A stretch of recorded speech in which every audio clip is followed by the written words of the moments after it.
এ বাবা তুই কি করলি এটা? তুই পেঁয়াজটা পুড়ে ফেললি? এখানে বসে বসে ফোন টেপা জায়গা নাকি? হ্যাঁ, এমনিতে এত মানুষ এসেছে, রান্না বান্না করতে হবে, এত রান্না রয়েছে, বাচ্চারা করে যাচ্ছে। হ্যাঁ, এমনিতে আমাদের নেই, এখন একটু বাকি আছে। এমনিতে আমাদের কত বদনাম সেটা জানিস না?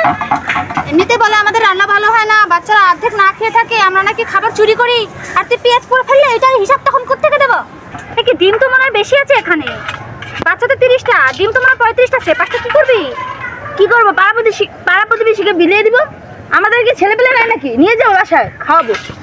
ঠিক আছে, কিন্তু আমাদের এখানকার ইয়েরা যত মানে কি বলবো, যদি একদিন দেখে ফেলে তাহলে ভাবে খাবার চুরি করে করে নিয়ে সংসার চালাই, তখন আগে দেখে নেক। তা খিচুড়িটা ভালো করে লাড়া দে, ডিমটাই তো লাচ্ছিস, খিচুড়িটা পড়ে গেলে কি হবে? তখন বলবে পুড়ে ফেলেছে সব খাবার। এই নে, এই একটা ছোট হাঁড়ি খুঁজে পেয়েছি, এইটার ভেতরে একটা খিচুড়ি আর ওই 5টা ডিম আলাদা করে সরিয়ে রাখ একবারে দিয়ে। যদি আমাদের প্রিন্সিপাল স্যাররা দেখে ফেলে না, ম্যাডামগুলো যেগুলো আছে খালি খান করে, ওগুলো কি করবে জানিস? তখন সবগুলো একবারে ওরাই খেতে দেবে, নিয়ে চলে যাবে, তখন আর বাড়িতে নেওয়া হবে না। আর সাবধান, তারপরে তলে গুঞ্জে নিস যাতে দেখতে না পায়, তাহলে আমাদের চাকরিটা যাবে। এই বাচ্চারা তোমরা ওখানে কি করছো? চুপচাপ বসো, খাবার হলে ডাক দিবে তো। পাগল হয়ে গেছে সবগুলো, একদম অতিরিক্ত জ্বালাজালি করে। এ বাবা দেখ দেখ, ললিতা ম্যাডামটা কত সেজেছে, বাপরে বাপ, মনে হচ্ছে একাই মনে হয় পড়াশোনা করে চাকরি বাকরি পেয়েছে, আমরা চাকরি করি না। না সব ঢক মানুষকে দেখানোর জন্য। আমরা সুন্দর না, আমাদের মেকআপ লাগে না, আমরা এমনিই সুন্দর। আমরা কি সাজি? আমরা সকালবেলা যে ঘুম থেকে মুখটা কোনো রকম ধুয়ে চলে আসি, তাতে কি আমাদের চেহারা কি কিছু আছে? কিচ্ছু নেই। আর তাছাড়াও ওই যে প্রীতম স্যার আছে না, ওনার সাথে কিছু একটা আছে, এই জন্যই তো প্রতিদিনই সেজে আছে, প্রতিদিন সেজে সেজে আসে এই মহিলা। খালা খিচুড়ি হচ্ছে, তাহলে একটু দাও। তোকে না একটু আগে দিলাম, ওগুলা খাওয়া হয়ে গেছে? ওরা তো সবই খাওয়ালাইছে, আমি কি খাম? কি খাম? আর আসবি না এবার, কিন্তু লাস্ট কই দিলাম, আরেকবারের জন্য না দেখি। এক একজনে 2বার করে খায়। মামার বাড়ির আবদার আর কি, আবার বলে খাওয়ান মজা হয় না। এই এখনো অনেকখানি আছে, আর 2-4 টাকা ডেকে দিয়ে দিই। হ্যাঁ, আর আমরা কি খাবো? এগুলো আমরা নিয়ে যাবো, সবাই খেয়েছে না? এতখানি নিয়ে গেলে কষ্ট করে রান্ধি। আচ্ছা কি করার আছে, চল এগুলো নিয়ে বাড়ি চলে যাই, সেটাই সবচেয়ে ভালো। আমার একটু দাও, আর খাইবো। এই তোকে না 2বার দিলাম, কত বেহায়া মেয়ে মানুষ দেখো, ছি ছি ছি। এই এতটুকু বাচ্চা প্লেটে নাই খিচুড়ি। ওই যে কত্তরি, বলছি না খিচুড়ি নাই, যা এখান থেকে। এই যে কত্তরি গুলা আছে, দাও একটু।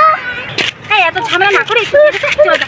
না না, আর একটু দেওয়া যাবে না, এগুলো আমরা বাসিনি, আমাদের ছেলে পেলে আছে, বুঝছিস না কেন? আরে ঝামেলা না করে যদি বলে দেয় না যে খিচুড়ি এতটুকু বেঁচেছে, খাওয়ানো যায়নি, তখন আর এক বিপদে পড়বি, একটু দিয়ে দে। একটু নিয়ে যা। আর আসবি না এবারে, কিন্তু লাস্ট থেকে বলে দিলাম, অল্প দিস। আর একবার তোকে দেখলে কিন্তু একেবারে দিব না, আর দিন দিস না। লে ধর, ওকে দিস। যা। কি যন্ত্রণা, পোলাপান না এখন চালাক হয়ে গেছে সব। আমরা কি খাবো বলতো? জানিস কি হচ্ছে, বিপদে পড়ে গেলাম তো। কেন? এগুলোর আর একটা ডেক আছে ভিতরে, মনে নেই? 2 ডেক রান্না করেছিলাম, এক ডেক তো ভিতরে রেখে এসেছিলাম, যে যদি এখানে না হয় তাহলে আনবো। ওইটা রেখে একটা থেকে কিপটামি করে করে বাচ্চাদের খাওয়ালাম। আর ওইটা কি করবি? এতগুলো জিনিস বাড়িতে নিয়ে কি করবো? বাড়িতে তো পচবে। এটা তোমার মাথায় আগে ছিল না? দিলে তো এতগুলো খিচুড়ি নষ্ট করে। দিও না, কমিয়ে কমিয়ে দাও। এখন কি করবে এতটি খিচুড়ি? বেশি কথা বলো না, এখানে 5টা ডিম তুমি এক্সট্রা হারিয়ে যাবো বাড়িতে, কেন রেখে দিতে পারতি না? কালকে বাচ্চাদের খাওয়াতি, আর এতগুলো খিচুড়ি কেন রেখেছিস? আগে যে বাচ্চাগুলো আসলে কি বলেছিস যে খিচুড়ি দেওয়া যাবে না? নিজের বাচ্চা চিন্তা করে, একা একা কাজ খেতে টাকা না টাকা রান্না খাটিস নাকি? মনে হয় আমি একাই খাই, সবগুলো তো ভাগ করে একবার নিস আমার সাথে, কোনোদিন আমাকে কিছু বেশি দিয়ে দিস না। সব সময় এখানে এসে এমন একটা ভান করেছে, তোর হাতের মনে বাড়িতে কোনো বাজার সদাই করে না। এখান থেকে কিভাবে বাচ্চা তোর বাচ্চাদেরকে খাওয়াবি, সেই ঠান্ডায় থাকিস। আমি যা শোন, যা হয়েছে বলে যা, ওই এক ডেক যে আছে ঘরে, ওটা কালকে গরম করে দিয়ে দিস, আর যদি পচে যায় তাহলে ফেলে দেবো নাকি? হ্যাঁ, এতক্ষণে বুঝেছিস। আর এগুলো নিয়ে চলে যাই, কারণ অত বড়টা নিয়ে তো বেরোতে পারবো না এখান থেকে, ধরা খেয়ে যাবো, দুজনে চাকরি শেষ হয়ে যাবে। কত দুজনে নেই নাকি? আচ্ছা, ভাগ কর।